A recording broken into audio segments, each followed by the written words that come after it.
Hallo papa, En my kind. welkom by nog 'n episode van Pad Langs. Welkom luisteraars. Ja, ek hoop julle gaan hierdie onderwerp geniet saam met ons. So, papa, ek het 'n vraag. Ek weet jy te vra. Kom ons sê nou, my oupa was stout in sy jonger dae. Hy was 'n vrymenselaar. Gaan ek gestraf word daarvoor? Hierdie familiebindings waarvan jy nou praat, familievloeke. Ja, bestaan daar so iets? Onder sekere teoloë bestaan daar so iets. Hulle noem dit wat vrymaak teologie of iets van daai aard. Maar dink jy dis Bybels? Ek dink nie so nie. Dink jy nie so nie? Hoekom dink jy nie so nie? Want ek voel, in die Bybel staan nou dat elkeen vir sy eie sondes geoordeel gaan word. Hoekom sal die Bybel nou jok?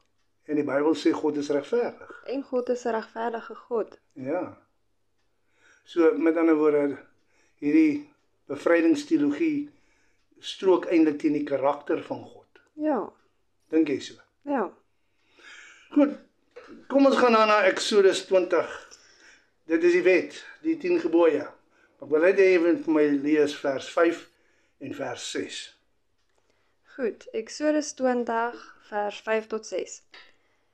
Jy mag jou voor hulle nie neerbuig en hulle nie dien nie, want ek, die Here jou God, is 'n jaloerse God, wat die misdaad van die vaders besoek aan die kinders, aan die 3de en aan die 4de geslag van die wat my haat, en ek bewys barmhartigheid aan duisende van die wat my liefhet en my gebooie onderhou. Sien, dis daar waar die probleem inkom. Hy sê dan daarso, hy besoek die misdaad aan die 3de en die 4de geslag. Ja, Ek dink eerder dis die gevolge van oupa se misdade kan vir jou. Byvoorbeeld in die geval van die Israeliete, het hulle gesondig teen God en dan word hulle uit die land uit geban. Hulle word in gevangenskap weggevoer. Nou, dis nie sodra hulle nou doodgaan en die kinders word gebore, dan vat hulle terug na die land toe nie. Die kinders is in die 3de en die 4de geslag nog steeds daar buitekant Israel gewees, in ballingskap gewees.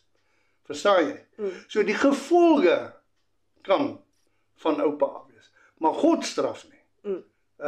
Jou vir oupa se sondes nie. Verstaan jy wat ek vir jou sê? Dit wys ook vir my eerder na iets anderste van God. Die grootheid van God se genade versus sy straf. ja, Want as jy dit nou weer lees, dan sê jy sien, hy tot in die 3de en die 4de geslag, right, wat die gevolg is, maar hy bewys barmhartigheid aan duisende geslagte. So dit is 3-4 geslagte, 3de en 4de geslag versus duisende geslagte. ja, So dit wys jou dat God se genade baie groter as sy straf is. Dis eerder wat jy na moet kyk, en dan moet jy weet, dit kan gevolge wees, maar nie God se straf nie. God straf nie. Jy weet, en dan kan dit ook neerkom op oordraagbare sondes. Weet, monkey see, monkey do. Ja. Wat ouers doen in daai goeders, byvoorbeeld, pa slaan vir ma. En as pa nou vir ma slaan en boetie sien, dit is hoe dit werk in die huis en in die huwelik en daai goeders, is daar 'n groot kans dat wanneer boetie groot is en hy trou, hy vir ma gaan, sy vrou gaan slaan. En dan verstaan jy, daai sonde word oorgedra tot in die 3de en die 4de geslag, maar dit kan gebreek word. hy het die keuse om dit nie te doen nie. Hy het 'n keuse, maar dit gebeur maar baie. Vat maar dwelmverslaafde ouers, se kinders gaan heel moontlik dwelmverslaafde kinders wees. En mense wat drank misbruik in die huis, se kinders gaan moontlik in hulle huis drank misbruik en hulle se kinders gaan moontlik drank misbruik die 3de en die 4de geslag. Ja, Verstaan jy? Maar God straf nie, glad nie, vir jou of vir my, vir wat my voorouers gedoen het, of wat my kinders, my nageslag doen nie. Ja. Lees vir my daarso Deuteronomium 7, vers 9 tot 10.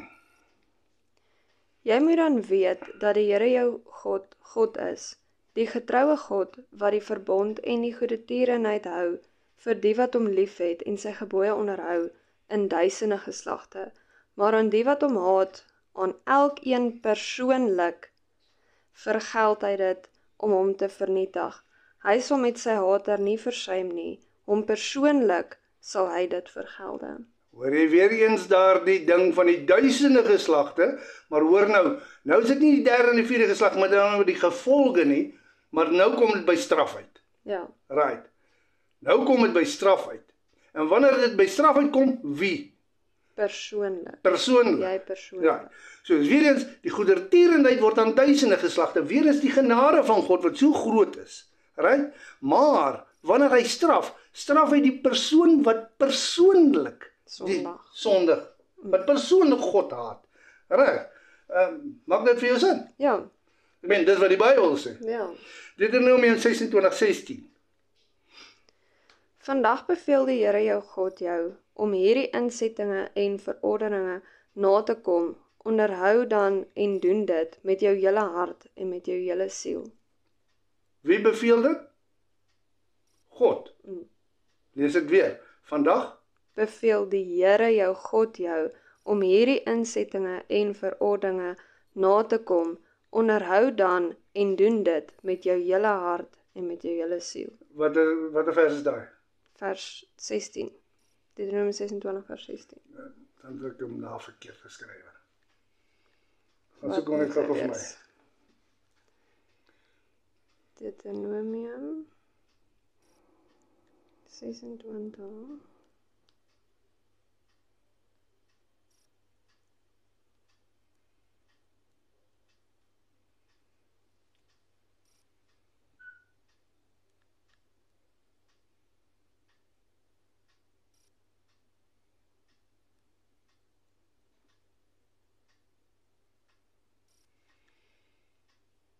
Nou wat gaan nou aan? Geef vir my daai ding aan. Is dit 24 vers 16? 24.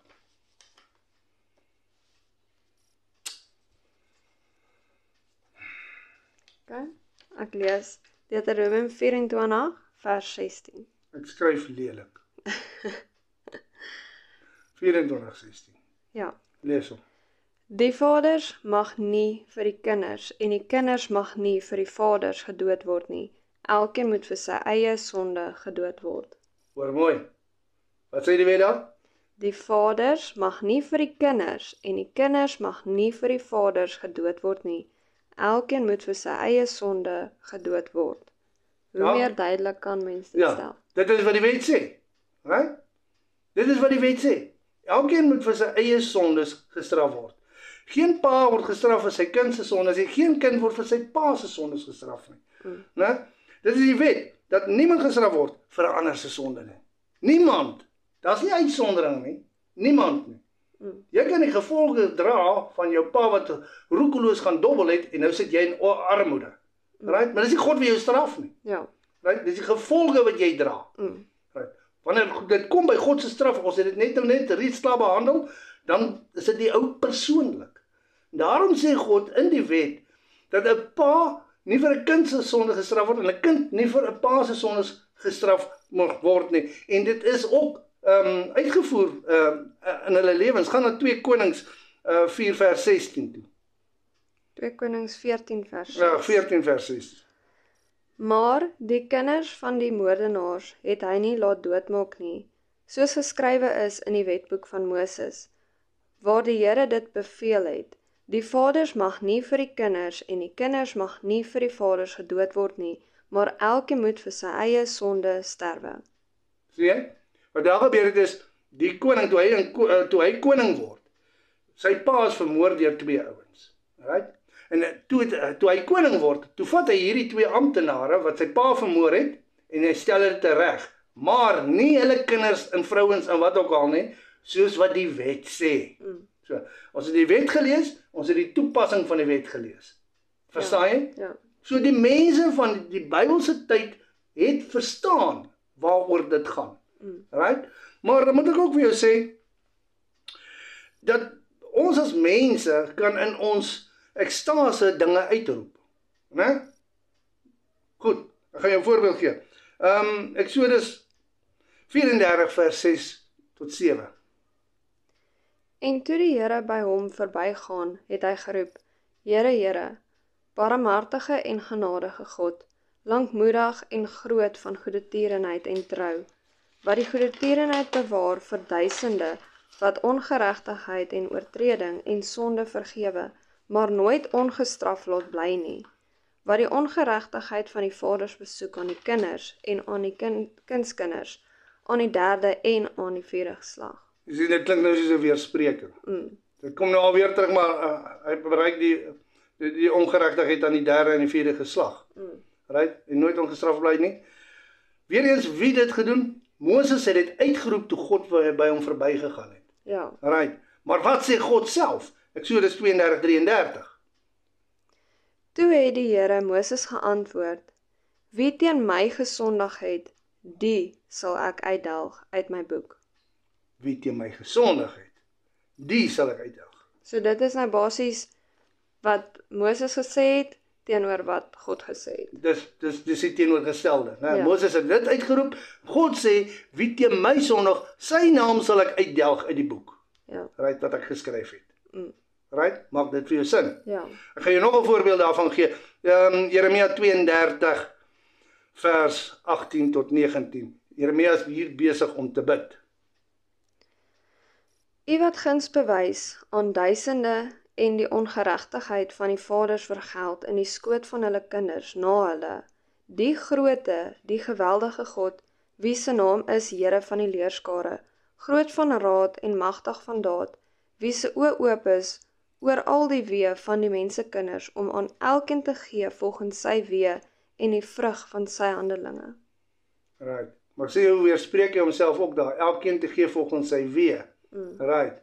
Maar wat sê hy in die begin van die versie? U wat guns bewys aan duisende en die ongeregtigheid van die vaders vergeld in die skoot van hulle kinders Sê na hulle. Sê daar sien hy die teenoorgestelde van wat hy later sê, elkeen. Right. Right. Wat sê God dan? Jeremia 31 vers 29 tot 30. In die dae sal hulle nie meer sê nie, die vaders het groen druiwe geëet en die tande van die kinders het stomp geword, maar elkeen sal weens sy eie ongeregtigheid sterwe, elke mens wat die groen druiwe eet, sy tande sal stomp word.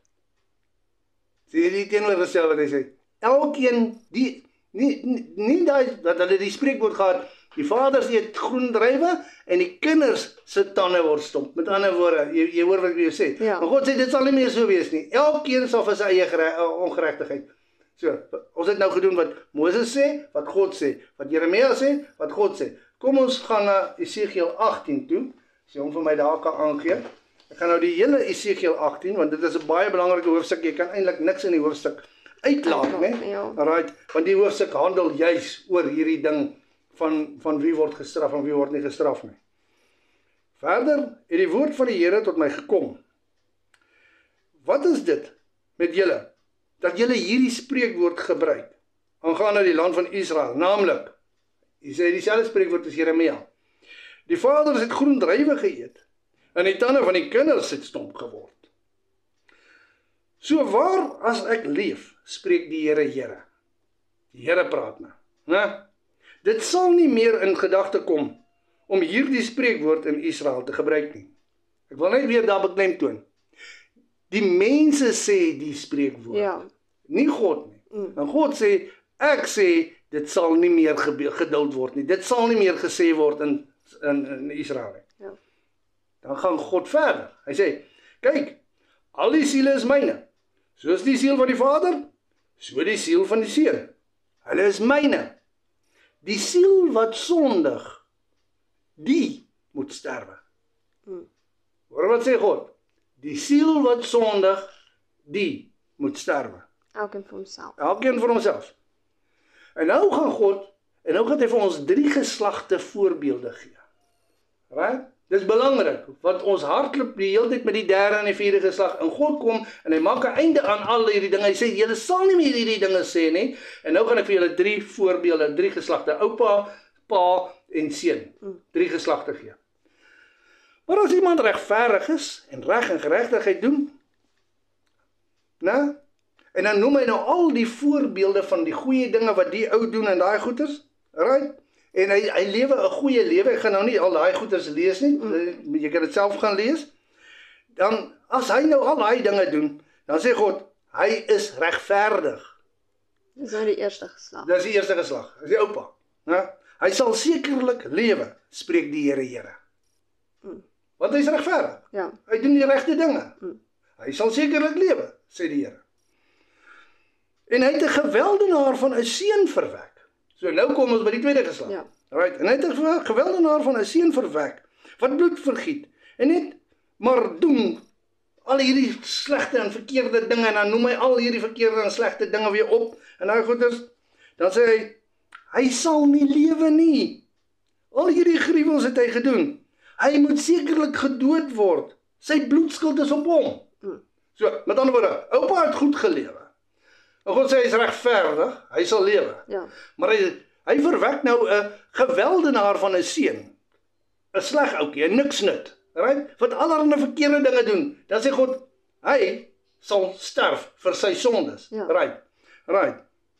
Maar nou kom hy en hy het nou weer 'n seun. Dis nou die klein seun, die derde geslag. Ja. Right. In vers 14. Maar kyk, as hy 'n seun verwek wat al die sondes van sy vader sien wat hy gedoen het, dit sien en sulke dinge nie doen nie, en dan noem hy al die sondes wat hy nie doen nie, al die goeders nie, en dan vers 17, hy sal nie sterwe weens die ongeregtigheid van sy vader nie. Ja. Hy sal sekerlik lewe.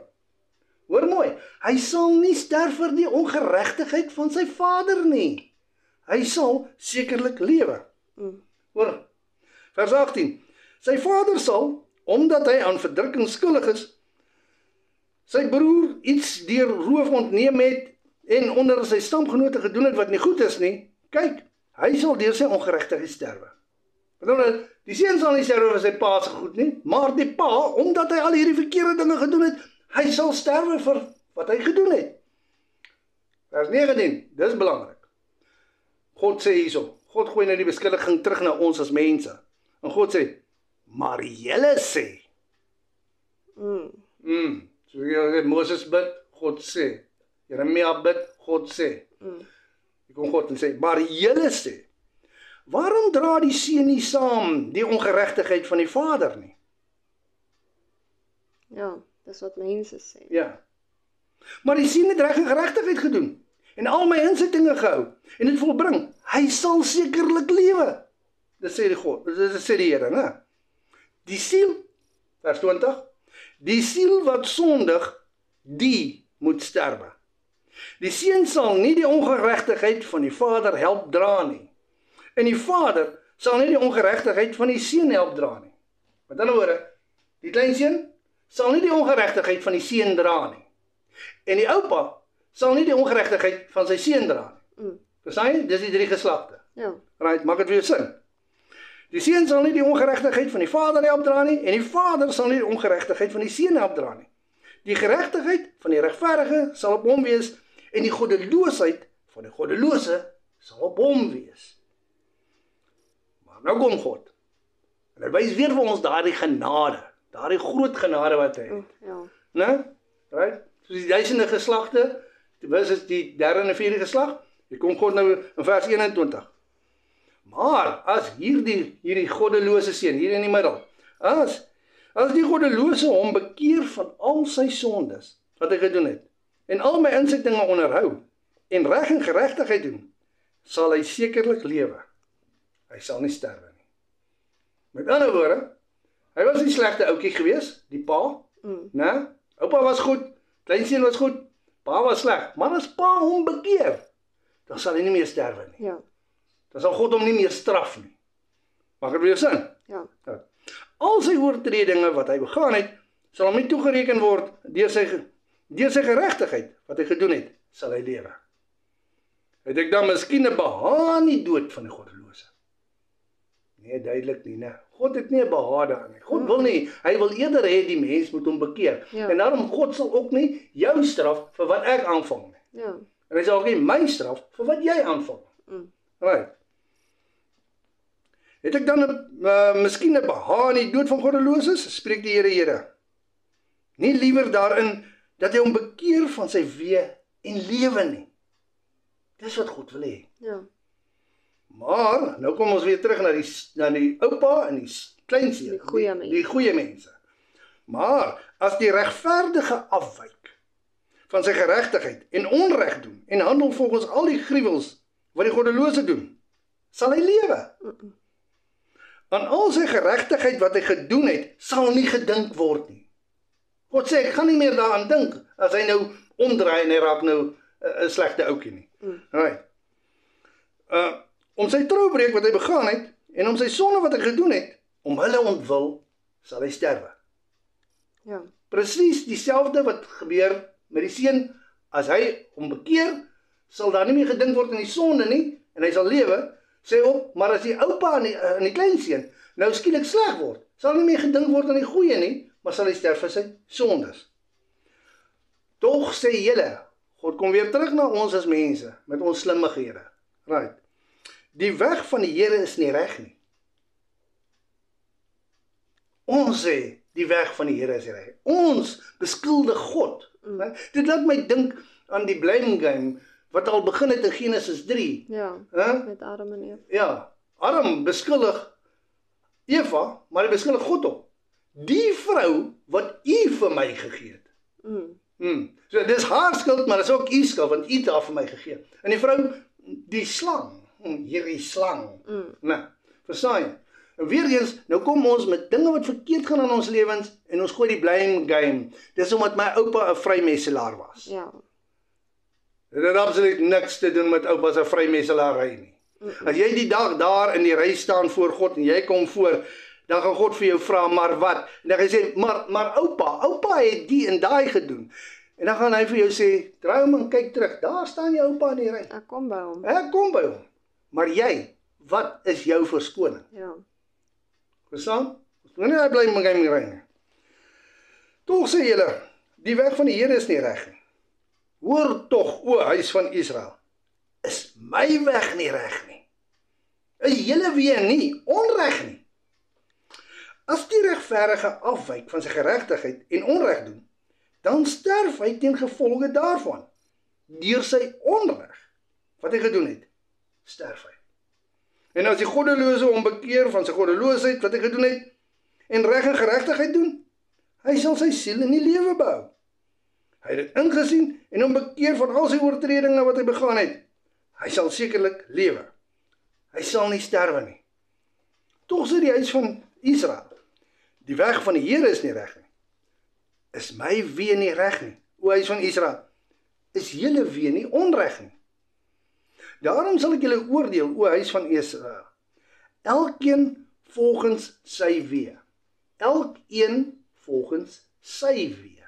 Spreek die Here. Bekeer julle en wend julle af van al julle oortredinge, sodat nie 'n struikelblok tot ongeregtigheid vir julle mag wees nie. Want ek het geen behaag in die dood van hom wat sterwe nie, spreek die Here. Bekeer julle dan en lewe. Hier is nou 2 keer wat die Here in hierdie hoofstuk sê. Die siel wat sondig, die moet sterwe. In vers 20 en in vers 4. Niemand anders te sterf vir iemand anders te nie. Niemand anders te dra skuld vir dit wat gebeur met jou in die lewe nie. Ja. Maar net so vir ingeval. Jy dink, ja, maar okay, ek word gestraf vir die feit dat my oupa 'n vrymesselaar was, of wat ook al hy verkeerd gedoen het in die lewe. Gaan vir my na Johannes 8, vers 32 en vers 36. Lees dit vir my. En julle sal die waarheid ken, en die waarheid sal julle vrymaak. As die Seun julle dan vrygemaak het, sal julle waarlik vry wees. Julle sal die waarheid ken, God is waarheid. Right? En Jesus sê, en as die Seun kom en hy maak jou vry, sal jy waarlik vry wees. Free indeed, soos die Engelse sê. Jy's vry van alles. Jy's vry van alle bindings. Jy's vry van alle vloeke. Jy's vry van alle dinge wat oupa en ouma en wie ook al voorheen gedoen het, pa, ma, dit en jou kinders gedoen het, dit maak nie saak nie. Daar is nie die een of ander ritueel dat jy 3 keer op en af moet spring, 4 keer in die ronde moet draai, 6 keer halleluja moet sing, sê, en dan is jy nou vry nie. Bevrydingsteologie het allerlei rituele. Nee. Jy bekeer jou tot Jesus Christus. Jy neem hom aan as jou saligmaker en jou verlosser. En jy glo dat hy die seun van God is en dat hy gekom het om vir jou sondes te sterf. En woep, weg is dit. Want as jy dit nie so doen nie, my kind, dan grens dit aan godslastering. Ja. Dink 'n bietjie daaraan. Want wat doen ek dan? Ek sê dan dat dit wat my oupa gedoen het, weeg swaarder in my lewe as dit wat Jesus aan die kruis vir my gedoen het. Sjoe, dis diep as mens so daaraan dink. Né? Hæ? Dis erg. Heeltemal van die punt af. Die vers het niks met hierdie uit te waai nie, maar ek wil tog hê jy moet vir my Lukas 18 vers 7 tot 8 lees. Sal God dan nie reg doen aan sy uitverkorenes wat dag en nag tot hom roep nie, al is hy ook lankmoedig in hulle geval. Ek sê vir julle dat hy gou aan hulle sal reg doen. Maar as die seun van die mens kom, sal hy wel die geloof op die aarde vind? Wat hy Jesus sê is, God is regverdig. En God sal jou uitroepe hoor. Hy is 'n regverdige Vader. En kom ons wees eerlik, ek en jy, daar buitekant, die volgende ou daar buitekant. Ons ook, wat paas en maas is of gaan word. Jy weet mos in jou hart, dit is nie regverdig om 'n ander kind te straf vir 'n ander kind se stoutigheid doen. Ja. Right? So in jou hart weet jy dit is verkeerd. God wat soveel genadiger is, wat soveel groter in genade is, en regverdiger is as ons as mens. Ja. Hoe kan ons dan sê God is so onregverdig dat hy my gaan straf vir wat oupa gedoen het? Ja, hy vat die karakter van God eintlik aan. Ja. En wanneer ek dan sê maar dit wat my oupa gedoen het weeg swaarder in my lewe as wat Christus aan die kruis vir my gedoen het, is ek eintlik besig om te sê my oupa se dade is sterker as Jesus se dade aan die kruis. Ja. Dit grens aan godslastering. Ek wil net weer sê, elkeen vir sy eie sondes. Ja, ekskuus vir daai verkeerd skrywe daarso, nou goed is in my torrent afgeval vir daai oomblik. Wat 'n vers lees jy nou? Daar is ek van my storie af. Links verby, hoor. Ja, Amerika toe, hou regs. Nie hou links nie. Is alright, ons het nog steeds die boodskap oorgedra, voel ek. Ek dink daar was wel my antwoord. Ek dink die mens kon dit duideliker sê as Die Bybel sê dit. Is dit nie? Ja, die Bybel sê dit so duidelik. Dit, ja, mens kan eintlik nie stryd daarmee so duidelik soos wat dit daar staan nie. Ja. Baie dankie pappa, baie dankie vir pappa se moeite met hierdie onderwerp. Ek dink dit was bietjie moeiliker as 'n gewone vraag. Al jou vrae is ewe moeilik vir my. Want onder sekere omstandighede en sekere kerke en onder sekere geloofsgroepe sal ek lekker uitgekry word. Maar ek kan net vir jou sê wat in die Bybel staan. Ja, dit is ons fokus om alles te antwoord uit die Bybel uit. En dis hoekom dit vir my so lekker is ook. Want mens kan nie stry met die Bybel nie. Dis nou maar net so. Ja, dankie dat julle saam geluister het. As julle enige vrae het, asseblief maak kontak met ons en like en share die video as julle dalk ander mense van ons wil vertel. Ons sal dit baie waardeer en subscribe asseblief ook as julle hou van die video's. En as die As daar vrae is, ja, asseblief laat weet ons. Ons sal dit graag vir julle wil antwoord. Maak nie saak wat jou vraag is nie. Al dink jy dis 'n stupid vraag.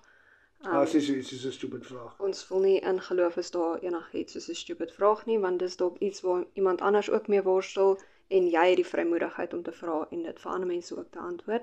So asseblief maak kontak met ons. Ons sal dit graag wil antwoord. En ja, tot 'n volgende keer sê ons Maranatha.